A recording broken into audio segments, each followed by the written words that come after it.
You allow him to turn the corner. Mama, there goes that man. Puts up the shot. It's good. Kyrie Irving. Oh, if you don't like that, you don't like NBA basketball. Oh, boy. Welcome, everyone, to the First Pick Podcast, your source for NBA news-related content. Thanks for listening.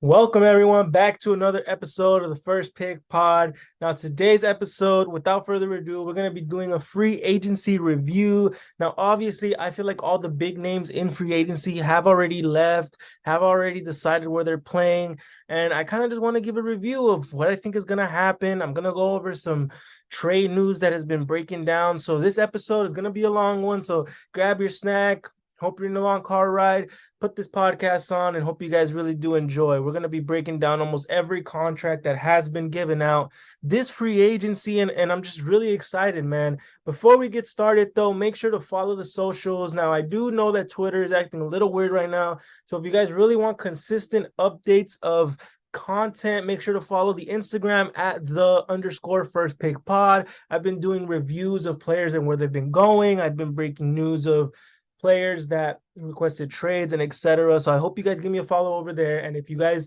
have a chance to be on Twitter and you don't reach your exceeded limit, make sure to follow the First Pick Pod. It's going to be at capital T First Pick Pod. That's going to be the Twitter right there. And make sure to share this podcast with a friend. It helps out a lot, helps a lot with the growth. I will be in Summer League this weekend, opening weekend. I'm going to be trying to get a couple NBA players to, just learn about the podcast and grow it out there too. So it's going to be really, really fun. Hope you guys enjoy this episode. And like I mentioned, it's going to be a longer one. So hope you guys are ready for this. So with so many contracts being given out, I felt like there was no way to really differentiate where I was going to put them in. But I'm just going to go from the person that got the most money to the bottom. Let's just do that. So without further ado, Jeremiah Grant from the Portland Trailblazers secured a 5-year, $160 million contract. This was one of the first signings in free agency that opened up on Friday, and it couldn't have come at a worse time, if we're being completely honest. I wanted to go over trade stuff later in the pod, but I feel like I can't beat around the bush here. Damian Lillard requested a trade. Now, when you sign a guy like Jeremy Grant, who I already feel, and I voiced in my last episode, not really someone I think deserves this type of money, you already signed him to this type of magnitude of a deal, and then the next day your franchise player requests out. Portland is in a really, really bad spot contractually wise. But besides that, they have the best, almost a really, really good young core in the league, if I do say so. Scoot Henderson, Shaedon Sharpe, Anthony Simons, Chris Murray, etc. They got a bunch of guys over there. So I do like that over there, the young core that they're having and whatever they get in return for Dame. But I do think Jeremy Grant will be a name that is moved, whether it's now in his contract or 2 years in his contract or next summer or something. I do feel like Jeremy Grant is not going to stay a Portland Trailblazer, but he got the biggest contract of the summer, and I think, it's worth it. You know what? It's a good contract if he's on a competitive team, but now that he's just there, probably going to be by himself in Portland, the lone star, kind of playing that role he played in Detroit. I really don't feel bad for Jeremy Grant. Next, the Houston Rockets signed Toronto's Fred VanVleet to a 3-year, $130 million deal. You want to get specific, it's 128.5, but I would just round it out to 130. That is an insane amount of money for Fred VanVleet. Now, according to the new CBA, teams have to spend at least 90% of their money. So Houston had to relocate those assets somewhere, and they gave it to Fred VanVleet. Now, I like Fred. I think he's a good player. I think he had a really bad year, though, last year. I think when you're shooting below 40% and you get a max contract worth over $40 million a year, you're the winner. No team is the winner. You're the winner. I think Freddie is the example of that. He's the guy that played a little bad and still got the max contract. Now, I don't like this fit in Houston only because I feel like you just drafted Amen Thompson, and I feel like Amen Thompson needs shooting around him. Now, I do like that Amen is 6'7", but I do feel like Amen just needs the ball in his hands as much as he can, and having a guy like Fred having a guy like Jalen, having a guy like Cam Whitmore, who I mentioned is a score first guy. Şengün needs the ball in his hand to be pretty effective.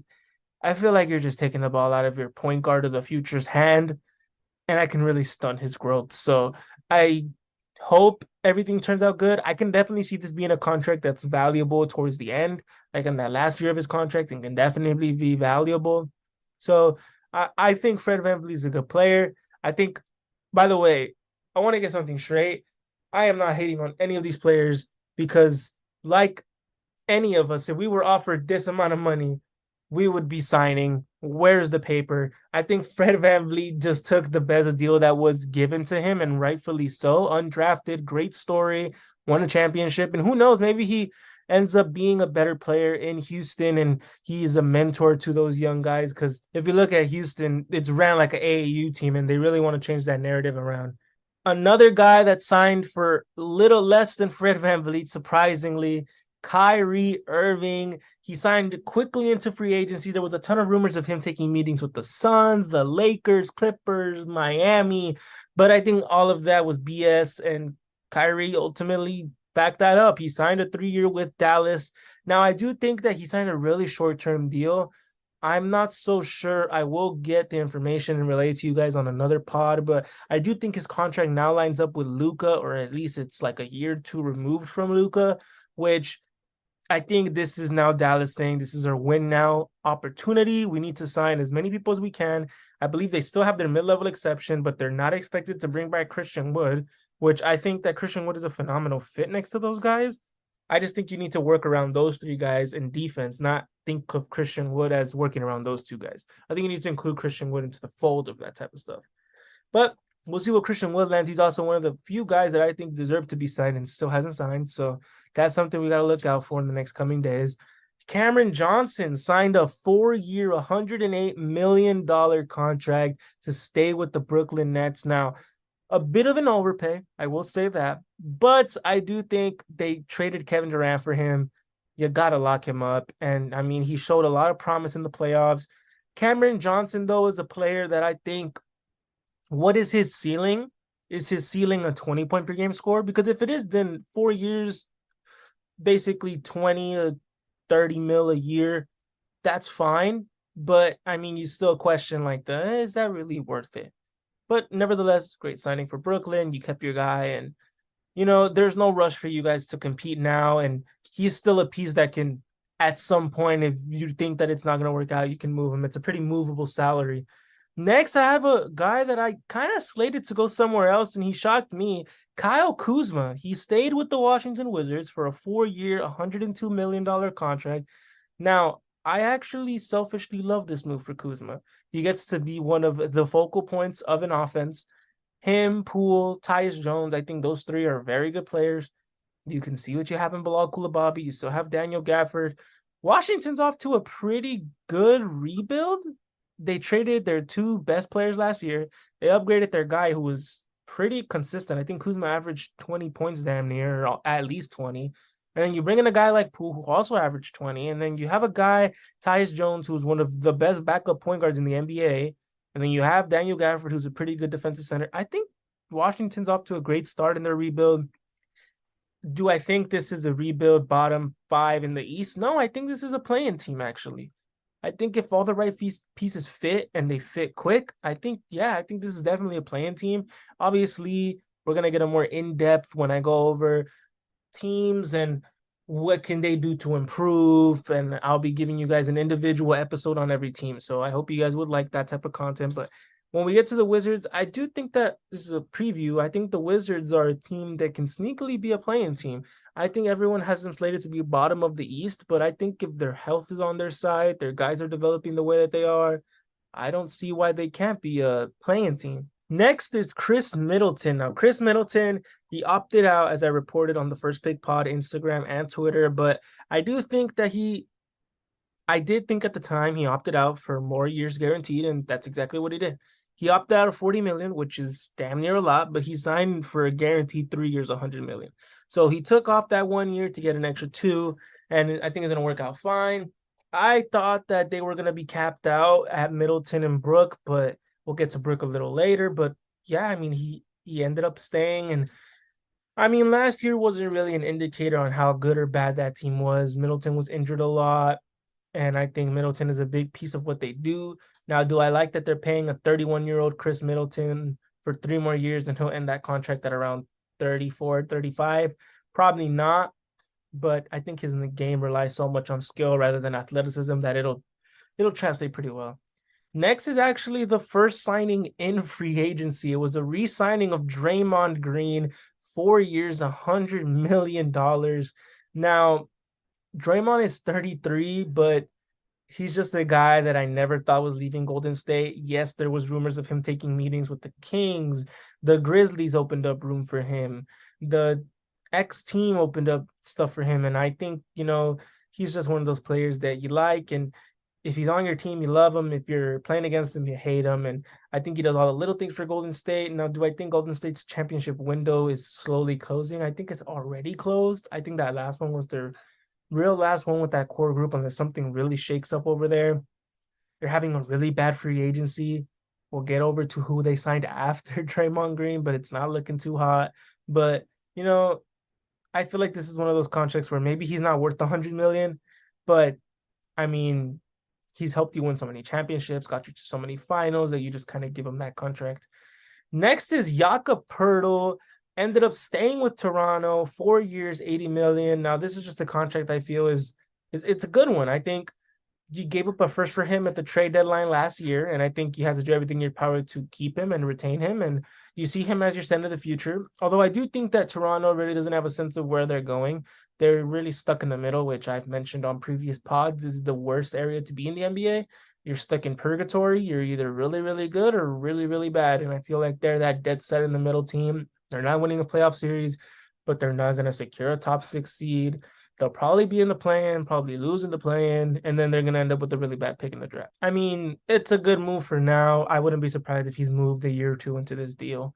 It wouldn't shock me. Next is Dillon Brooks, who actually signed yesterday. Dillon Brooks is on the move to Houston from Memphis. Everyone had him slated to go to the Guangdong Tigers, and look at him here, a 4-year, $80 million deal. Now, he's 27, so I do like that.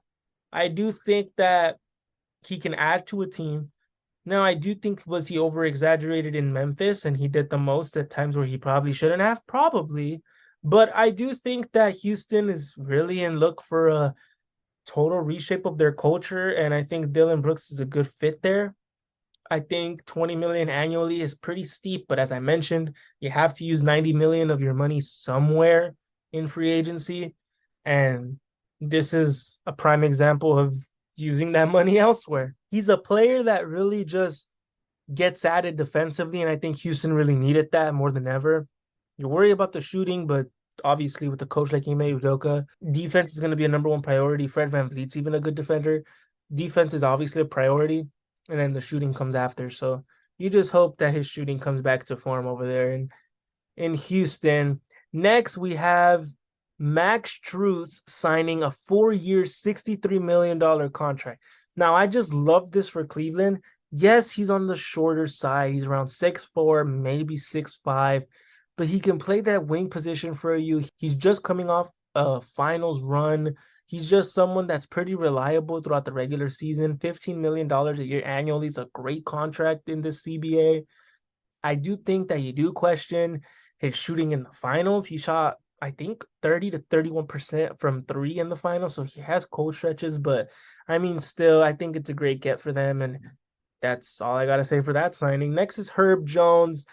He opted out, but to sign a longer-term contract. Not really much to talk about. 4 years, $57 million. I think great value contract. He's defensive player of the year potential, defensive team potential. So I like this move for the New Orleans Pelicans, locking him up long-term. Next, we got 2 signings from the Lakers. We got Austin Reeves and Rui Hachimura.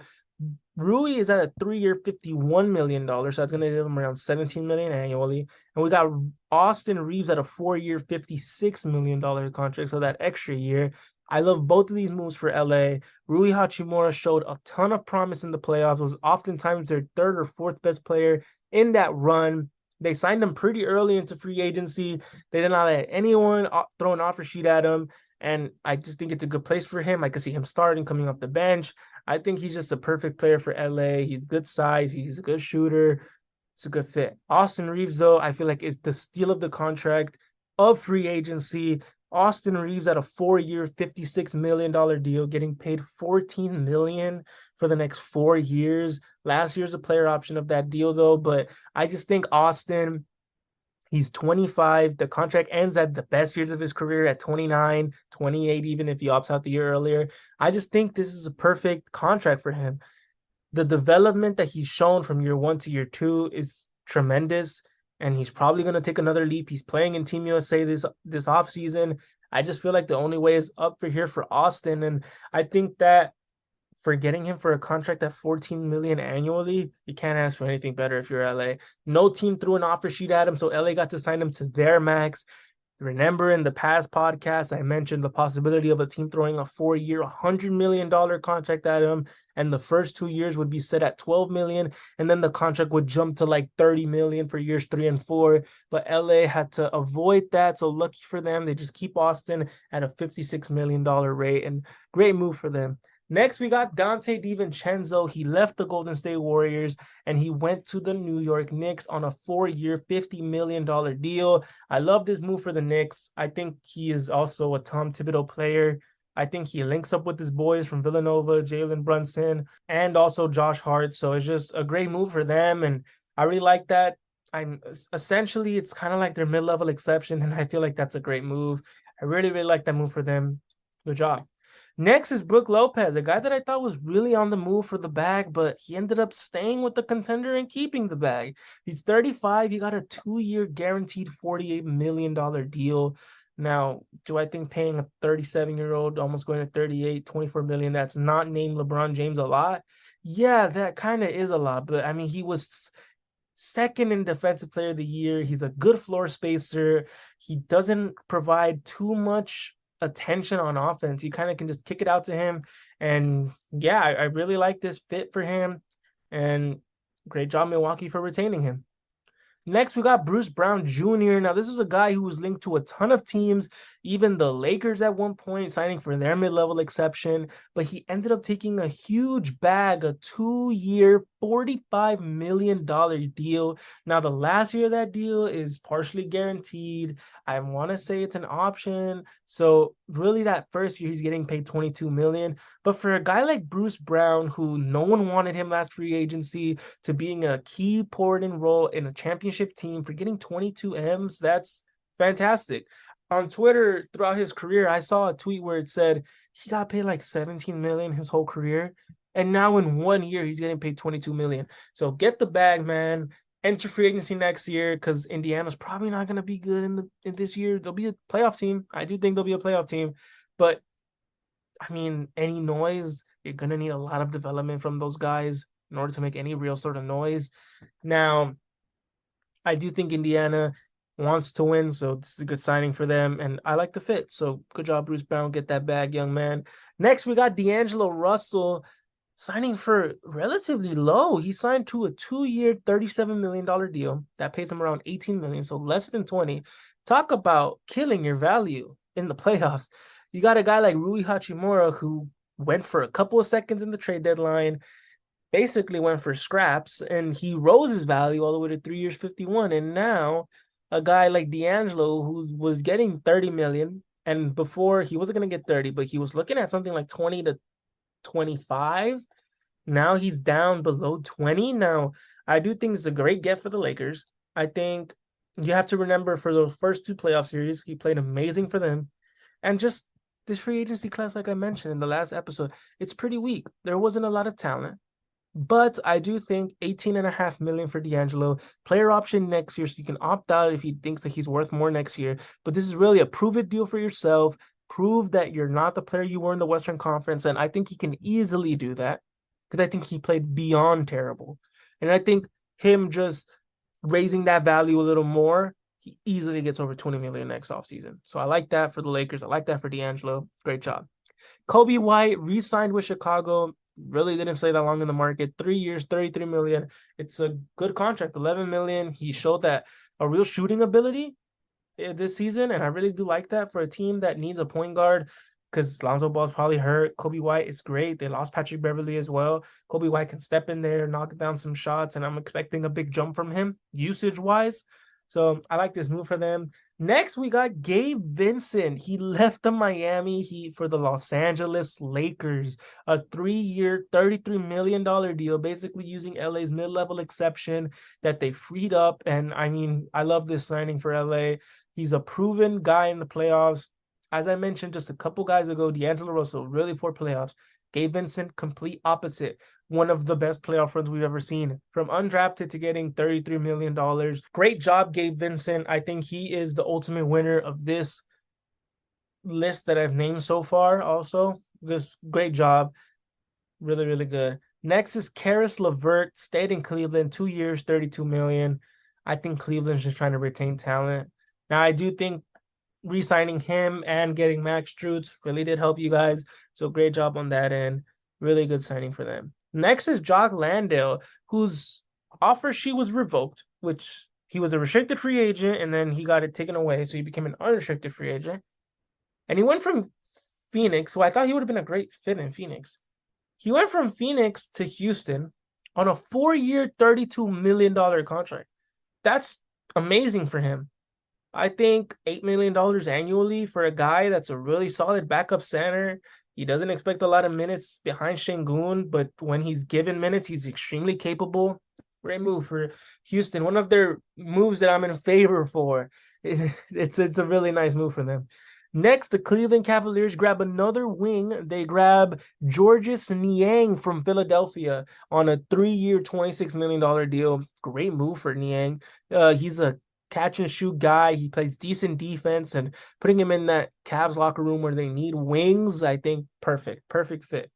Next is Dennis Schroeder. Dennis saw the Lakers got Gabe Vincent, quickly went to go get another contract, signed to Toronto's mid-level exception, a 2-year, $25 million deal. And for a guy who lost the bag a couple offseasons ago, to get a contract like this, signed a veteran minimum last year, basically almost out the league, played his way back into the league, $25 million guaranteed. Perfect. Great job for Toronto. You do question, where do they go? Are they going to tank? Are they going to be really good? They're not going to be really good, but they're also not going to tank. So they're also stuck in that mediocrity. But, I mean, Dennis Schroeder's a really good point guard for that. And I think he can average a solid 10 to 15 points per game in Toronto, probably be their starting point guard. And I really like this fit for them. Next is Joe Ingles from the Milwaukee Bucks, securing the bag at almost 36 years old. He'll be 36 when the season starts, and he got a 2-year, $22 million deal. Now, as I mentioned, teams have to waste 90% of their money, so who else to throw it to than Joe Ingles, right? But, I mean, I like the fit. He's an older veteran that can fit in and teach those young guys the ways of the NBA. They have Paolo. They got a bunch of new rookies, Jay Howard and stuff like that. Joe Ingles come in 20 minutes max a game, hit a couple shots, but more of a mentor role. I mean, he's really getting the best bag available, and you can't knock him for it. Next is Jevon Carter for signing a 3-year, $20 million deal with the Chicago Bulls. He's getting around $6 million annually, and I mean, it's a good move. I like it a lot. I think he's a pesky defender. I think for a team that when they had Lonzo at the helm and wasn't injured for playing defense and passing, Jevon Carter's kind of giving you that defense, that passing. You question a bit, but I mean, his shot making and his defense, you're getting that in Jevon Carter. So I think Chicago does think that they're going to be a really good team. They re-signed Nikola Vucevic to a pretty big deal, so I think they do want to compete. I think they're in the last year of the deal of DeMar DeRozan. They want to show Zach LaVine that they are serious about winning. So Jevon Carter, really good piece for them. Next, restricted free agent, Trey Jones re-signed with San Antonio on a 2-year, $20 million deal.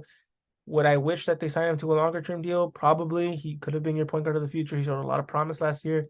But 2 years, $10 million, can't knock it. Next is Trey Lyles. Stayed in Sacramento, 2 years, $8 million annually. Great bench piece for them. Good job on re-signing him.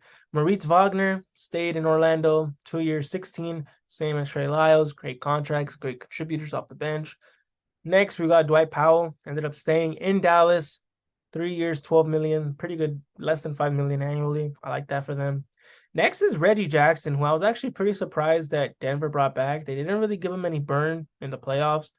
2 years, 10 million. I mean, 5 million is fine, but I think Denver is actually a pretty big loser in free agency. They lost Jeff Green, they lost Bruce Brown, but I mean, they got good talent in the draft, and they lost also Thomas Bryant though. But I mean, yeah, Reggie Jackson's fine. I think he can be a solid role player off the bench for them and provide solid minutes. So I like that for them. Next is Shake Milton going to Minnesota on a 2-year, $10 million deal. He went from Philly. Now, I do think Shake Milton needs to find himself again. I think he was a really good player a couple years ago, and then he kind of hit this wall. So you hope that finds it again in Minnesota. Good bench piece for them. I really like this. Next is Seth Curry going from Brooklyn to Dallas on a 2-year, $9.3 million deal. Basically, their biannual exception at $4 million a year. Now, I don't know what's up with Seth Curry and always going back to Dallas, but I mean, hey, if it ain't broke, don't fix it, right? Just don't complain when they trade you. But I do think that Seth Curry, good piece, get a ton of open looks next to Kyrie and Luka, and I really like this fit for them. He's going to be a really nice player for them. Next, we're going to be doing kind of a rapid round because these are basically guys that signed for the minimum, guys that, you know, we can kind of gloss over. We'll give something quick about them, and that's kind of it. So without further ado, let's get this started.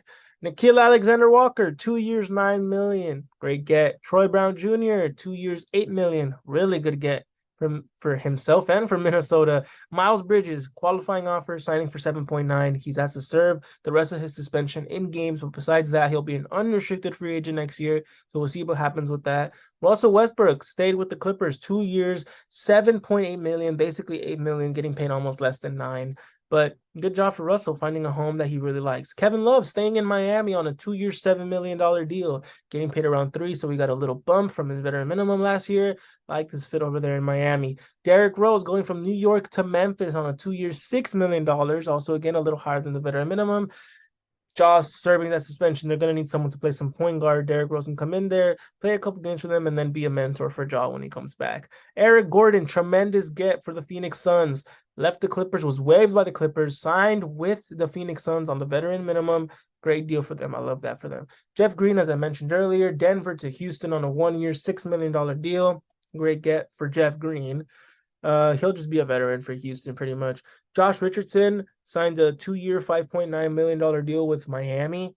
Great move for them. Damian Lee stays in Phoenix. Thomas Bryant goes from Denver to Miami on a 2-year, $5 million deal. So good job for Thomas Bryant. Now, a lot of these 2-year deals, as I'm mentioning them, they do have options in them. I don't have that type of information right here with me right now, but you kind of think so with these guys that are signing these smaller term contracts. It's more of a prove-it deal. Drew Eubanks, another veteran minimum guy, 2 years, $2.5 million, great get for Phoenix. Keita Bates-Diop, a really, really good get for Phoenix. 2-year, $5 million contract, really love that get for Phoenix.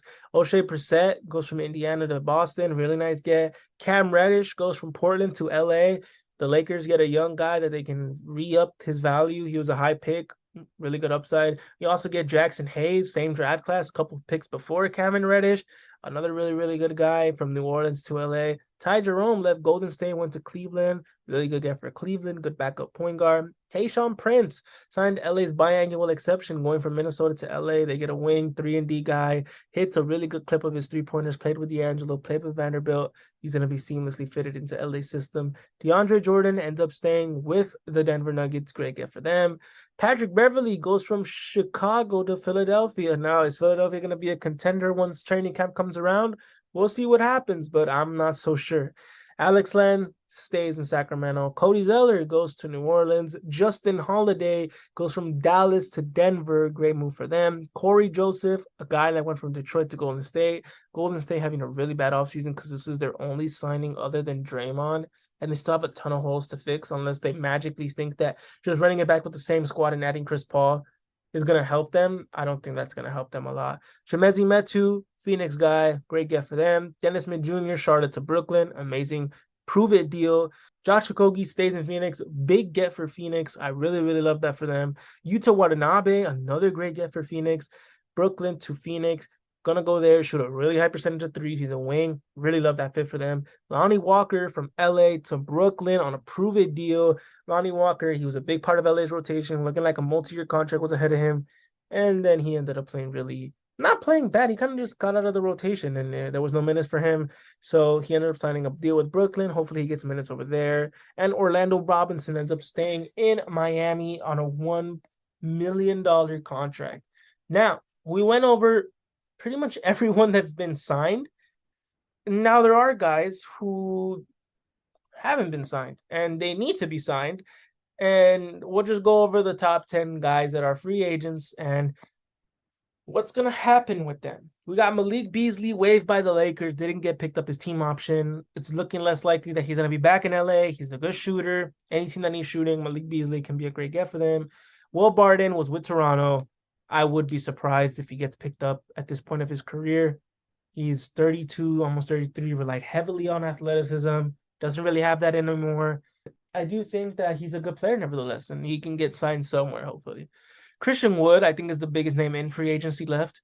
The market's really dried up, though, so I would not be surprised if Christian Wood signs a veteran minimum deal with a contender and proves it that he's a really good player, and then next year he signs a really good deal. So I think Christian Wood could be in line to be the next surprise. Kelly Oubre Jr., another guy who I would not be surprised if he signs for a veteran minimum somewhere. Tremendous value. Mo Bamba, there's been rumors of him going back to LA. LA's going to look for a center. Mohamed Bamba stayed with the team. I think there's a good chance he can come back. Dario Saric, it was really weird because there was rumors of him already kind of committed to sign to Golden State, but here he is, still a free agent. So I think that's a little weird. Mason Plumlee, another one of the top free agents left. Another guy who I do think will be taking a minimum contract. Hamidou Diallo, another guy I do think is a really good player. Surprised why he hasn't been picked up. Kendrick Nunn. I mean, he had a really bad couple years, but I do think someone needs to take a flyer on him. Torrey Craig, a guy that I think definitely needs to be signed. I think it's just a matter of where, not when or if. Torrey Craig is just a phenomenal talent, and I think he's a really good player on a contender. Nevertheless, though, that's the general idea of free agency. I want to give this time to kind of let you guys soak in because that was a lot of information. But I want you guys to just think, how did your team do? Did you guys sign the player you really wanted? Are you hoping to sign any of those top 10 guys that are still available? And I'll keep you guys posted on where those guys end up signing on my Instagram at the _first pick pod, and on the Twitter. Obviously, Twitter's acting up a bit. We hope that gets fixed soon, but follow the Instagram for consistent content. So follow that, please. I'll let you guys know where your favorite players sign. I'll let you guys know the newest rumors. Obviously, we have rumors of James Harden requesting trades. We have a rumor of Damian Lillard finally requesting a trade. We got a little into that this episode, but we're going to be going over more of, assuming the trades don't go down and there's still rumors, or even if the trades do go down, we will be talking about those players and those trades and on the episode that's coming out on Wednesday. So I really hope you guys are looking forward to that. We're going to be basically doing another rumor mill episode. I hope you guys are going to enjoy that. I hope you guys are looking forward to that. Anyway, I want to thank you guys for giving me a listen. Remember to give this a 5-star rating, whether you're listening on Spotify, Apple Podcasts, SoundCloud. Give it a 5-star, recommend it to your friend. And if you're listening to us on YouTube, please give us a subscribe and put on the notification so you guys can let us know what we need to do to make this episode and podcast just a better platform. I encourage communication between me and you guys. So if you guys have questions of free agents, you guys have tips to make this show 10 times more better, I'm so open to that. So please just make sure to recommend it to a friend and just keep listening. I really do appreciate you guys. And this is a fun thing that I've been doing and I'm having a lot of fun with it. I can think of a million other things that I'm going to be doing on this podcast, and I'm just really excited to share it with the world. And I thank you guys so much for riding this journey with me. Anyway, this has been the First Pick Podcast episode review of free agency. Hope you guys really did enjoy. Anyway, peace.